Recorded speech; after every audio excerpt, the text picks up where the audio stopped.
Praise the lord. హల్లెలూయా. దేవుని నామానికి స్తోత్రములు. ఈ యొక్క అవకాశం కల్పించిన దేవునికి నా ప్రత్యేకమైన హృదయపూర్వక వందనములు.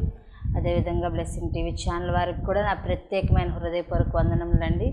ఈ దినమందు కొద్దిసేపు దేవుని యొక్క మాటలు వినే ముందు చిన్న ప్రార్థనతో మనం ముందుకు వెళ్దాం.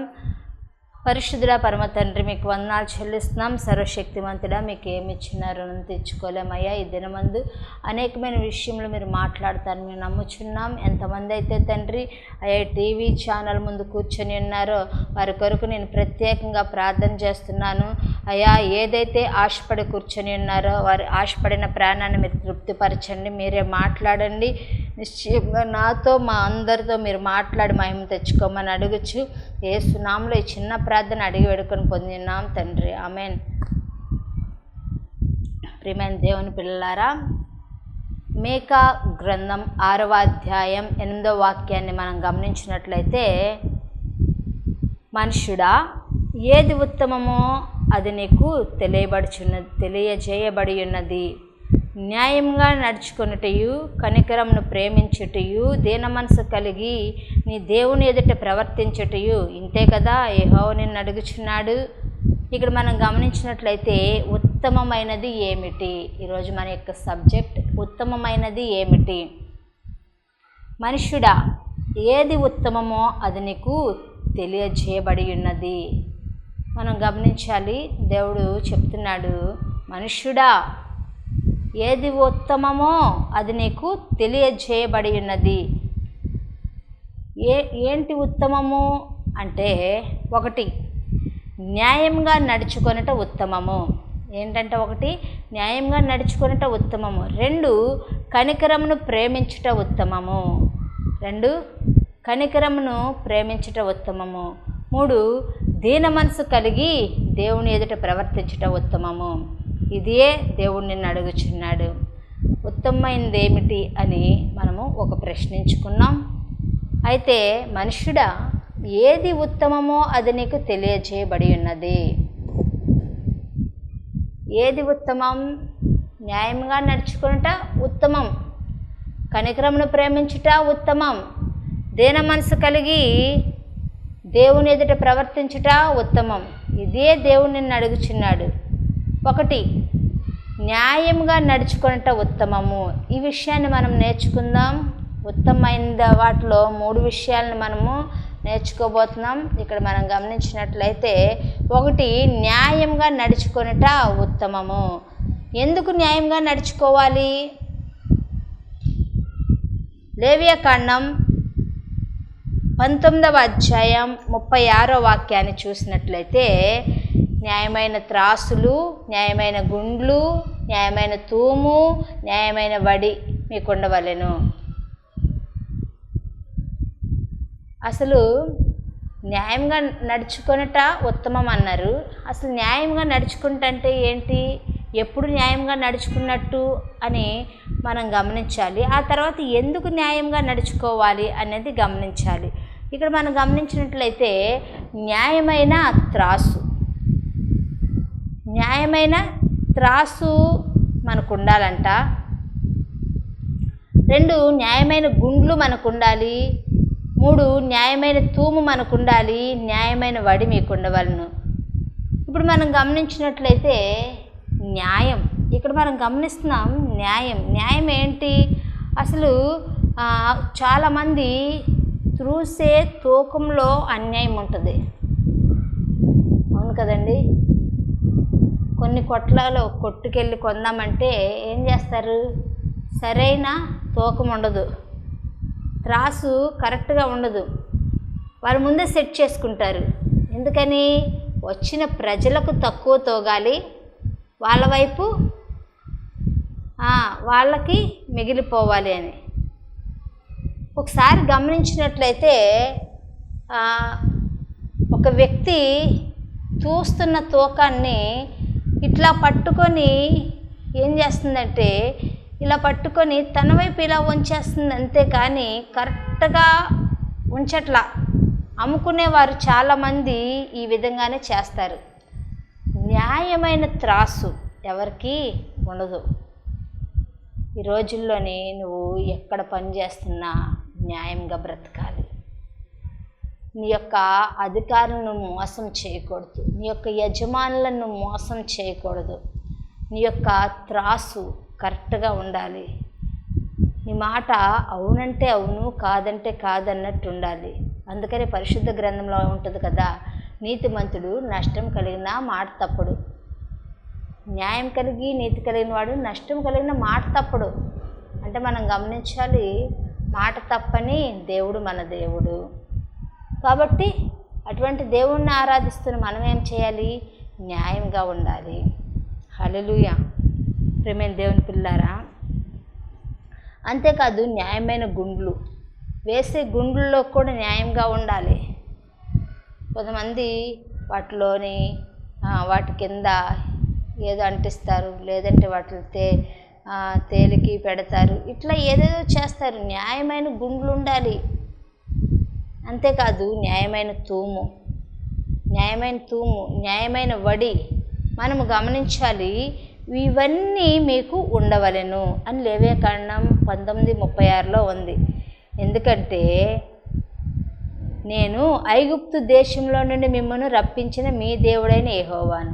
ఇవి మీకు ఎందుకు ఉండాలి అంటే, నువ్వెందుకు న్యాయంగా ప్రవర్తించాలి, ఎందుకు న్యాయంగా మాట్లాడాలి, ఎందుకు న్యాయం కలిగి బ్రతకాలి అని అంటే, ఎందుకంటే నేను ఐగుప్తులో నుండి మిమ్మల్ని విడిపించాను. ఐగుప్తు అంటే పాపంలో నుండి విడిపించిన దేవుడని నేను. కాబట్టి నేను చెప్తున్నాను కదా, మీరు న్యాయంగా ఉండండి. హల్లెలూయా. అంతేకాదండి, మనం గమనించినట్లయితే మన దేవుడు మనకి ఎక్కడ అన్యాయం చేయమని చెప్పట్లేదు. ఆయన అన్యాయస్తుడు కాదు, ఆయన న్యాయవంతుడు.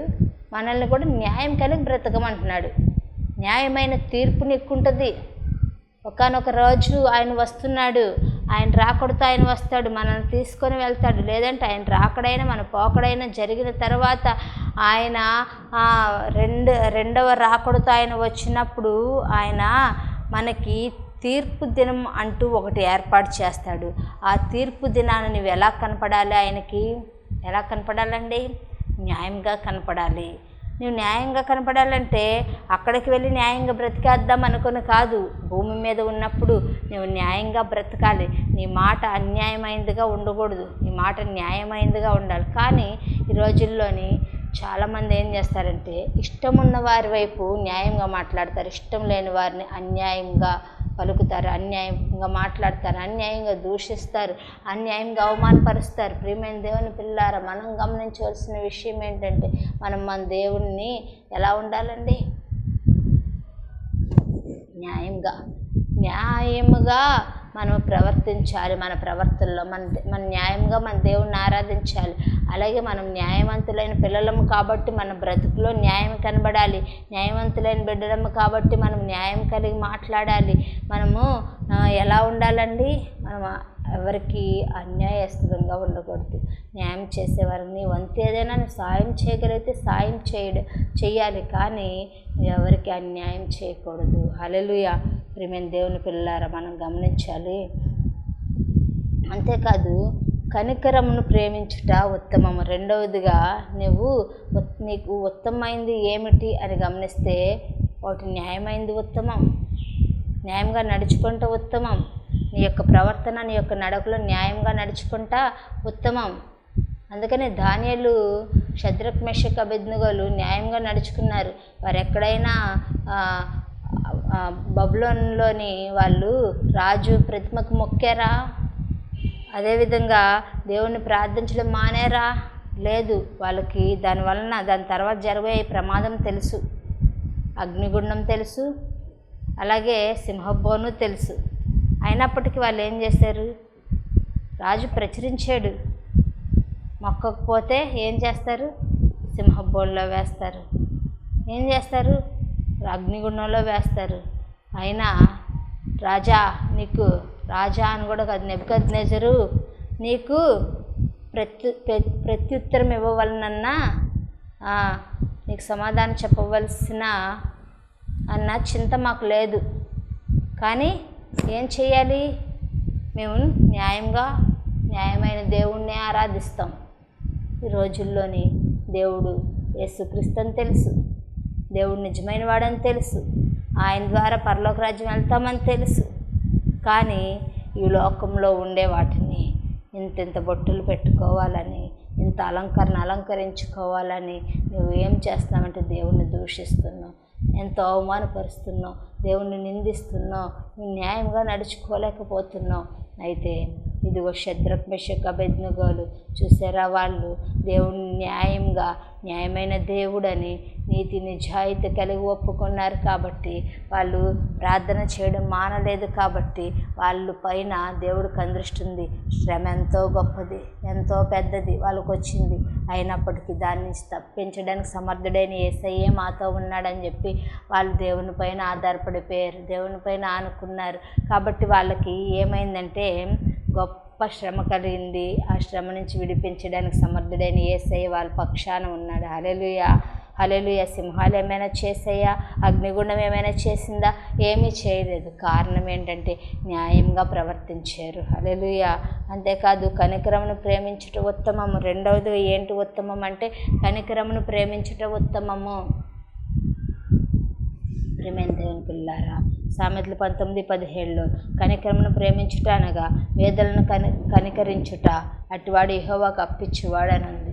కాబట్టి మనం ఏం చేయాలంటే మనకన్నా తక్కువ వారిని హీనంగా చూడకూడదు. చాలామంది ఈ రోజుల్లో అయితే డబ్బున్నవారు ఏం చేస్తున్నారు, ఇంకా అంతకన్నా ఎక్కువ ఉన్నవారిని ప్రేమిస్తున్నారు, కానీ తక్కువ వారిని ఎవరిని ప్రేమిస్తున్నారా? లేదు. ఈ రోజుల్లోని ఎంతో ఒకవేళ నీకేమైనా లేదా, లేకపోతే నిన్ను హీనంగా చూసేవారే ఉన్నారు, కానీ నిన్ను హీనంగా చూసేవారే ఉన్నారు, కానీ నిన్ను పైకెత్తేవారు ఉన్నారా? నీకన్నా ఎక్కువ వారు నిన్ను దూషిస్తారు, నీకన్నా తక్కువ వారిని నువ్వు దూషిస్తున్నావు. ఇంకా ఏముంది? కాబట్టి ఏమంటే బీదలను కనికరించండి. ఒకవేళ నీకు ఏమీ లేదా, బీదల్ని కనికరించు. ఒకవేళ నువ్వు బీదగా ఉన్నావా, దేవుని పైన ఆనుకో. ఒకవేళ దేవుడు ఏమంటున్నాడంటే కనికరమును ప్రేమించటం ఉత్తమం. కనికరం అంటే ఏంటి? బీదలను కనికరించడం. బీదలను ఎప్పుడైతే నువ్వు ప్రేమిస్తావో, ఎప్పుడైతే కనికరిస్తావో, ఎప్పుడైతే వాళ్ళపైన దీనంగా చూసి నీకు కలిగిన దానిలో పెడతావో, అప్పుడు దేవుడు ఏమంటే బీదలను కనికరించేవాడు యెహోవాకు అప్పిచ్చేవాడు. ఆయన ఎప్పుడు రుణస్థుడు కాదు. నువ్వు అప్పిచ్చావా, నీ అప్పు ఆయన తీర్చేస్తాడు. హల్లెలూయా. కాబట్టి ప్రియమైన దేవుని పిల్లారా, మనము రెండవదిగా కనికరమును ప్రేమించాలి. ఏం చేయాలండి? కనికరమును ప్రేమించాలి. కనికరమును ప్రేమించకపోతే ఎందుకండి? బీదలను ప్రేమించకపోతే ఎందుకు? నీకు ఉన్నట్టుగా మాట్లాడు. చాలామంది ఉంటే గనక ఎంతో ధనం ఉంటుంది, ఏం చేస్తారు? ఉన్నట్టుగా మాట్లాడతారు, లేని వారిని హీనంగా చూస్తారు, వాళ్ళ చూపే మారిపోద్ది. కానీ గర్వము దేనికండి? ఒకవేళ నువ్వు గర్వపడి చూస్తున్నావు అనుకో, గర్వం దేనికి గుర్తు? నాశనానికి ముందు గర్వం కనబడుతుంది. అది ఉత్తమమైందా? లేదు. కనికరమును ప్రేమించుట ఉత్తమం. గర్వం ఉత్తమమని ఎక్కడైనా రాసిందా? లేదు. నాశనానికి ముందు గర్వం వస్తుంది. ఈ గర్వం ఎవరిలో కనబడింది? లూసిఫర్లో కనబడింది. లూసిఫర్ ఏం చేసింది? లూసిఫరు తనంతట తాను చూసుకొని, అయ్యో నేనే ఎంత అందంగా ఉన్నా, నన్ను ఆరాధిస్తే బాగున్నా, ఇక్కడున్న దూతలందరూ దేవుణ్ణి ఎందుకు ఆరాధించారంటే తన మనస్సును గర్వించాడు. కాబట్టి దేవుడు తన యొక్క ఇంకొక దూతను పంపించి ఏం చేశాడు? ఇక ఏళ్ళు యుద్ధం వచ్చాయి అనగానే ఏం చేశాడంటే యుద్ధము చేసి అక్కడ కొంతమంది దూతలను తీసుకొని పడిపోయాడు. ప్రియమైన దేవుని పిల్లలారా, ఏది ఏమైనప్పటికీ నాశనంకు ముందు గర్వం. ఈ గర్వం వచ్చిందంటే ఎదగవు కానీ పడిపోతావు. నీ భక్తి జీవితంలో పడిపోతావు, ఆధ్యాత్మిక జీవితంలో పడిపోతావు. ఇంకా ఒకవేళ నువ్వు శారీరకంగా డబ్బు సంపాదించేస్తున్నాను అనుకుని గర్వపడుతున్నావేమో, నువ్వు డబ్బు లేని వారిని హేళనగా చూస్తున్నావేమో, హేళన మాటలు మాట్లాడుతున్నావేమో, హీనంగా నువ్వు వారిని అసహించుకుంటున్నావేమో. కానీ కనికరంను ప్రేమించినట్ట అప్పుడు అది ఉత్తమమా? అప్పుడు కాబట్టి నువ్వు కనికరంను ప్రేమించాలి, బేదలను కరుణించాలి, బేదలపైన జాలి చూపాలి. బీదల వైపు మాట్లాడేవనుకోండి, దేవుడు నిన్ను కరుణిస్తాడు, దేవుడు నిన్ను కనికరిస్తాడు. అది ఉత్తమం. హల్లెలూయా. ప్రియమైన దేవుని పిల్లారా, ఓ మనుష్యుడా, ఏది ఉత్తమమో అది నీకు తెలియజేయబడి ఉన్నది. 1 న్యాయంగా ప్రవర్తించటం ఉత్తమం, 2 కనికరంను ప్రేమించటం ఉత్తమం, 3వది ఏంటి ఉత్తమం అంటే దీన మనసు కలిగి దేవుని ఎదుట ప్రవర్తించటం ఉత్తమం. 3వది ఏంటి ఉత్తమం? దీన మనసు కలిగి దేవుని ఎదుట ప్రవర్తించటం ఉత్తమం. కాబట్టి దీన మనసు మనము ధరించుకోవాలి. పేతురు రాసిన మొదటి పత్రిక 5:5 ఏమని ఉంటుందంటే, దీన మనస్సు అని వస్త్రం ధరించుకొని మిమ్మల్ని అలంకరించుకొనుడి. దీన మనసు అని వస్త్రం ధరించుకొని మిమ్మల్ని మీరు అలంకరించుకొనుడి అంటే మనం గమనించాలి, దేవుడు అహంకారాలను ఎదిరించి దీనులకు కృపానుగ్రహించును అని అంటున్నాడు. అహంకారాన్ని ఆయన ఎదిరిస్తాడు, దీనిలోకి కృపానుగ్రహిస్తాడు. దీన మనసుని వస్త్రం మనం ధరించుకోవాలి. లోకంలోని ఎంతో ఉండి మంచి మంచి వస్త్రాలు ధరించుకొని మంచి పట్టు చీరలు కట్టుకొని మంచి విధంగా ఉంటే అది కాదు భక్తి. దీన మనసుని వస్త్రం ధరించుకోవాలి, దీనులను కరుణించాలి. దీన మనసుని వస్త్రం ధరించుకుంటే దేవుడు అహంకారాన్ని ఎదిరించి దీనులకు కృప అనుగ్రహిస్తాడంట. ఆయన కృప, మనం బ్రతికి ఉన్నామంటే ఆయన కృపే, జీవిస్తున్నామంటే ఆయన కృపే, మనము ఈ విధంగా ఉన్నామంటే దేవుని కృపే. ఆయన కృప ఇంకనూ నీ పట్ల ఉండాలి అంటే నువ్వు ఏం చేయాలి? దీన మనసుని వస్త్రం ధరించుకోవాలి. అప్పుడు దీనిలోకి ఆయన ఇంకనూ కృపను అనుగ్రహిస్తాడు. హల్లెలూయా. కాబట్టి ప్రియమైన దేవుని పిల్లలారా, అది ఉత్తమం. దీన మనసుని వస్త్రం ధరించుకోవడం ఉత్తమం. కాబట్టి ఏది ఉత్తమమో ఓ మనుషుడా, ఏది ఉత్తమమో తెలుసుకో. కానీ పనికిరాని వాటి కొరకు ఎందుకు ఆరాటపడుతున్నావు? పనికిరాని వాటి కొరకు ఎందుకు ఆయాసపడుతున్నావు? పనికిరాని వాటి కొరకు ఎందుకు పరుగులెడుతున్నావు? ఈ రోజుల్లో ఎంతోమంది టీవీలు, సీరియళ్ళు అవి చూసి జీవితాలు నాశనం చేసుకున్న వారు ఎంతమంది లేరు? ఎందుకు నీ బ్రతుకు ఎందుకు అట్లా బ్రతుకుతున్నావు? ఉత్తమైంది ఏంటో తెలుసుకోకుండా ఎందుకు అలా జీవిస్తున్నావు? అసలు ఉత్తమైంది ఏమిటో, అసలు ఈ లోకంలో నువ్వు ఎందుకున్నావు? ఈ లోకంలోని ఉత్తమైంది ఏంటో తెలుసుకోకుండా ఎందుకు బ్రతుకుతున్నావు? అసలు నీ బ్రతుకుకు అర్థం ఏముంది తెలుసుకోకపోతే?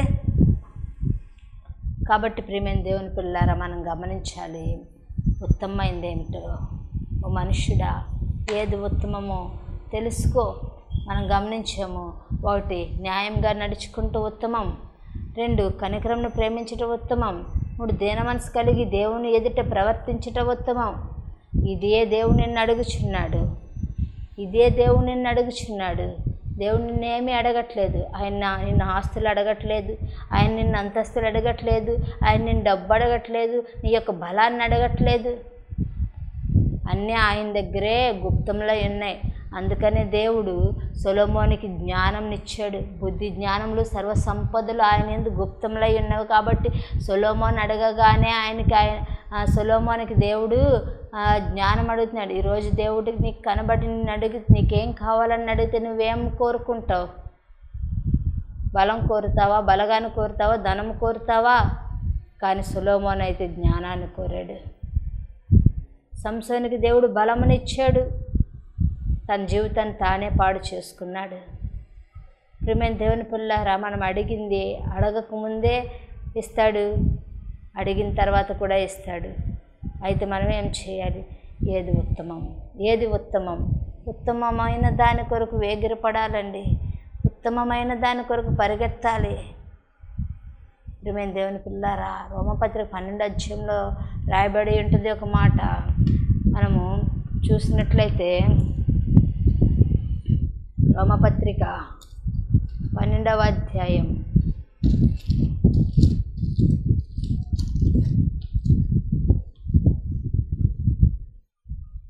2వ వచనం చూస్తే, మీరు ఈ లోక మర్యాదను అనుసరింపక ఉత్తమమును అనుకూలమును సంపూర్ణమైన దేవుని చిత్తం మీద పరీక్షించి తెలుసుకున్నట్లు మీ మనస్సు మారి నూతన మగుట వలన రూపాంతరం పొందుడి. ప్రియమైన దేవుని పిల్లారా, మనం గమనించాలి. ఇక్కడ మీరు ఈ లోక మర్యాదను అనుసరించకూడదు. కానీ ఈ రోజుల్లో మనం చేసేదేంటి? ఈ లోక మర్యాదనే అనుసరిస్తున్నాం. ఈ లోకానుసారంగా బ్రతుకుతున్నాం. ఈ లోకంలో అపవాది వేసిన వాటి ప్రకారం జీవిస్తున్నాం. ఈ లోకంలోని అనేక మందికి మనం ఏం చేస్తున్నాం, చాలామంది ఎక్కడికి వెళ్ళినా ఇలా అంటారు ఇలా అంటారు. ఈ లోక మర్యాదలు అనేకమైనవి ఆచరిస్తారు. ఆచారంలో అనేకమైన విడిచిపెట్టలేకపోతున్నారు, అలవాట్లను విడిచిపెట్టలేకపోతున్నారు, అసహ్యకరమైన బ్రతుకులు బ్రతుకుతూ ఉన్నారు. కానీ ఈ లోక మర్యాదలను నువ్వేం చేయాలంటే విడిచిపెట్టాలి. ఈ లోకంలోని అనేకమైనవి మర్యాదలు ఉంటాయి. ఎక్కడికైనా వెళ్తే ఎవరైనా మర్యాదలు చేస్తున్నామంటారు, మందిచ్చి మర్యాద చేస్తారు, సిగరెట్ ఇచ్చి మర్యాద చేస్తారు, లేదంటే ఈ లోకంలోని అనేకమైన పూజలు చేస్తూ మర్యాదలు చేస్తూ ఉంటారు, లేదంటే ఆచారంలో చేసి మర్యాదలు చేస్తూ ఉంటారు. కానీ అవన్నీ మర్యాదలు కాదు. ఈ లోక మర్యాదలు నువ్వు అనుసరించవద్దు. ఈ లోకంలో వాటినన్నిటిని నువ్వు విడిచిపెట్టాలి. విడిచిపెట్టి మరి నువ్వేం చేయాలి, ఏది ఉత్తమమో, ఉత్తమమైనదేంటో, అనుకూలమైనదేంటో నువ్వు పరీక్షించి తెలుసుకో. నువ్వు అక్కడ రాయబడి ఉంటుంది కదా, ఉత్తమమును అనుకూలమును సంపూర్ణమైన దేవుని చిత్తమేంటి, అసలు నా పట్ల దేవుని చిత్తమేంటి అని చెప్పి తెలుసుకోవాలి, అనుసరించి నడవాలి. వాటి ప్రకారం నువ్వు బ్రతకాలి, దేవుని చిత్తానుసారంగా బ్రతకాలి, దేవుని చిత్తానుసారంగా నడుచుకోవాలి. మన పట్ల దేవుని చిత్తం ఏంటో తెలుసుకోవాలి. దాని ప్రకారం అనుసరించి నడిస్తే గనక దేవుడు గొప్ప కార్యం చేస్తాడండి. ప్రియమైన దేవుని పిల్లారా, మనం గమనించాలి ఉత్తమమైనది ఏమిటి అని. ఈ లోకంలో నువ్వు అన్యాయంగా బ్రతికేస్తున్నావేమో, అది ఉత్తమమైనది కాదు, అది నిన్ను నరకానికి తీసుకెళ్ళేది. ఒకవేళ నువ్వు కనికరం లేకుండా ప్రవర్తిస్తున్నావేమో, అది ఉత్తమమైనది కాదు, అది నరకానికి తీసుకెళ్ళేది. దీన మనసు అనే వస్త్రము లేకుండా, దయ లేకుండా నీకు ఇష్టం వచ్చినట్టుగా బ్రతికేస్తున్నావేమో, అది ఉత్తమమైనది కాదు. అది ఎలాంటిదండి, నరకానికి తీసుకెళ్ళేది. దేవుడు అహంకారాన్ని ఎదిరించి దీనిలకు కృప అనుగ్రహిస్తానంటున్నాడు. నువ్వు అహంకారమైన దృష్టితో బ్రతుకుతున్నావేమో, అహంకారమైన ఆలోచనతో బ్రతుకుతున్నావేమో, అయితే వాటన్నిటి నుంచి విడిచిపెట్టు. ఈరోజు దేవునికి నీ యొక్క హృదయంలో ఆయన గమనిస్తే నువ్వు అహంకారిగా కనబడ్డావేమో. ఒకవేళ ఏ విషయంలో అలా ఉన్నావో నాకు తెలియదు, కానీ దేవుని దృష్టిలో దాన్ని విడిచిపెట్టేసి దీన మనస్సు అని వస్త్రమును ధరించుకుంటే దేవుని జీవితంలో గొప్ప కార్యం చేస్తాడు. హల్లెలూయా. ప్రియమైన దేవుని పిల్లారా, ఆయన నిన్ను విడిచిపెట్టడు. ఆయన ఉత్తమమైనది ఏమిటో తెలుసుకొని నడవమన్నాడు. కాబట్టి ఉత్తమమైనదే ఈ లోక మర్యాదను అనుసరింపక ఉత్తమమైనదేమిటి, అనుకూలమైనదేమిటి, సంపూర్ణమైనదేమిటో పరీక్షించి తెలుసుకొని దేవుని చిత్తానుసారంగా నడుచుకోవాలంట. హల్లెలూయా. ప్రియమైన దేవుని పిల్లలారా, దేవుని చిత్తం ఏమిటి నా జీవితంలో, దేవుని చిత్తం ఏమిటి, నేను ఉత్తమమైనది ఎన్నుకోవాలంటే దేవుని చిత్తం ఏమిటి, ఉత్తమమైన దాని ప్రకారం నడవాలంటే దేవుని చిత్తం ఏమిటి, అసలు నేను ఉత్తమమైనది ఏది ఉత్తమమో తెలుసుకోవాలంటే దేవుని చిత్తం ఏమిటి అని చెప్పి మనం తెలుసుకొని ప్రార్థించాలి. ప్రియమైన దేవుని పిల్లలారా, న్యాయంగా నడుచుకొనుట, మనము ఉత్తమమైనది ఏమిటి అంటే న్యాయంగా నడుచుకుంట ఉత్తమము, కనికరమును ప్రేమించుట ఉత్తమము, దీన మనస్సు కలిగి దేవుని ఎదుట ప్రవర్తించుట ఉత్తమము. కాబట్టి ప్రియమైన దేవుని పిల్లలారా, వీటి ప్రకారం మనము నడుచుకుంటే గనక దీనులకు ఆయన కృపను అనుగ్రహిస్తాడు.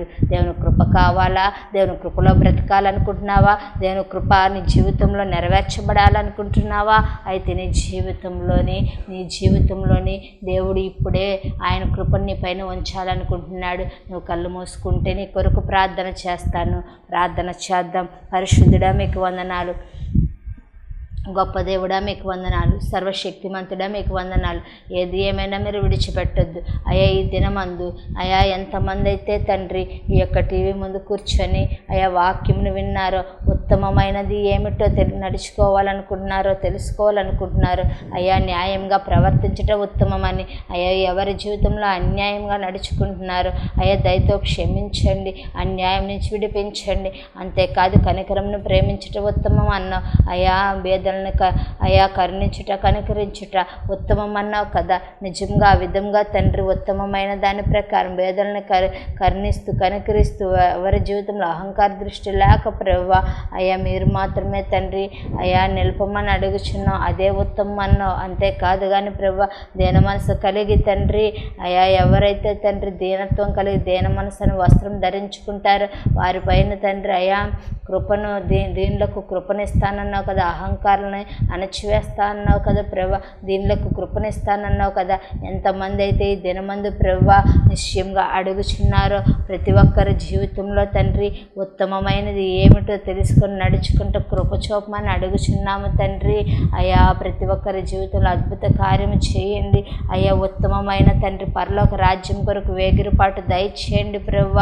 అయ్యా ఈ లోకంలో దానియేలు, షద్రక్, మెషక్, అబేద్నెగోలు ఉత్తమమైన మార్గాన్ని ఎన్నుకున్నారు. ఉత్తమమైన నీ మార్గంలో నడిచే భాగ్యం ఇక్కడున్న ప్రతి ఒక్క బిడ్డకి తండ్రి, వాక్యం వింటున్న ప్రతి ఒక్క బిడ్డకి మీరు మాత్రమే అనుగ్రహించమని అడుగుచున్నాం. గొప్ప కార్యం చేసి అయ్యా బలహీనల కొరకు ప్రార్థన చేస్తున్న బలపరచండి, రోగులను స్వస్థపరచండి అయ్యా. ఎవరు ఏ బలహీన చేత బాధపడుతున్నారో, ఏ సమస్యలతో కృంగిపోతున్నారో అయ్యా ప్రతి ఒక్కరి సమస్యల నుండి ఈ దినమందే బయటకు వచ్చేదిరుగాక అయ్యా. ఆర్థిక ఇబ్బందుల నుంచి విడిపించబడుదురుగాక అయ్యా. రుణములు కొట్టివేయబడునుగాక అయ్యా. అంతేకాదు కానీ తండ్రి పరిశుద్ధాత్మదేవ నిశ్చయంగా ఈ దినమందు వాక్యం విన్న ప్రతి ఒక్కరి జీవితంలో ఏదో ఒక అద్భుతం వీరు చూచుదురుగాక. గొప్ప కార్యం చేసి మహిమ తెచ్చుకోమని అడుగుచు యేసు నామములో ఈ చిన్న ప్రార్థన అడిగి వేడుకొని పొంది ఉన్నాం తండ్రి, ఆమేన్. Praise the lord. ప్రియమైన దేవుని పిల్లలారా, వాక్యం విన్న మీ అందరికీ నా యొక్క ప్రత్యేకమైన హృదయపూర్వక వందనములు. ఈ దినమందు మీరు విన్నారు కదా, ఈ యొక్క టీవీ ఛానల్లోని ప్రతి వారం అందరూ శ్రద్ధగా వచ్చి వినండి. మీ యొక్క ప్రార్థన అవసరతల కొరకు స్క్రీన్ పైన ఉన్న మా ఫోన్ నెంబర్కి ఫోన్ చేయండి. మేము తప్పకుండా మీ కొరకు ప్రార్థన చేస్తాము, మిమ్మల్ని బలపరుస్తాము. ప్రార్థన అవసరతలు చెప్పండి. అదేవిధంగా ఎవరికైనా ఏదైనా సమస్య ఉన్నా, ఎవరైనా సరే ఎటువంటి ఇబ్బందులతోని అనారోగ్య పరిస్థితులతో ఉన్నా ఖచ్చితంగా మీరు దేవుని సన్నిధిలోని అడిగితే, ఫోన్ చేసి మాకు అడిగితే మీ కొరకు మేము తప్పకుండా ప్రార్థన చేస్తాం. అట్లాగే మా యొక్క యూట్యూబ్ ఛానల్లోని వాక్యాలను వినాలనుకుంటే ఎంపీసీ చర్చ్ కొలనుకొండ అనే ఛానల్లో నా యొక్క వర్తమానములు వస్తాయి. మీరు తప్పకుండా వీక్షించవచ్చు, మీరు చూడండి. అట్లాగే సబ్స్క్రైబ్ చేసుకోండి. మీరు అనేక మందికి వర్తమానములు పంపించాలనుకుంటే షేర్ చేయండి. తప్పకుండా మీ కొరకు మీకు దీవెన కలుగుతుంది. అనేక మందికి మీరు కూడా వర్తమానములు పంపించినట్లయితే వారు పొందిన ఆధ్యాత్మిక మేలును బట్టి దేవుడు మీకు కూడా దీవెనను ఇస్తారు. అదేవిధంగా ఖచ్చితంగా స్క్రీన్ పైన ఉన్న నెంబర్కి మీ యొక్క ప్రార్థన అవసరతల కొరకు ఫోన్ చేసి మమ్మల్ని ఖచ్చితంగా మీరు కాంటాక్ట్ అవ్వచ్చు. Praise the lord.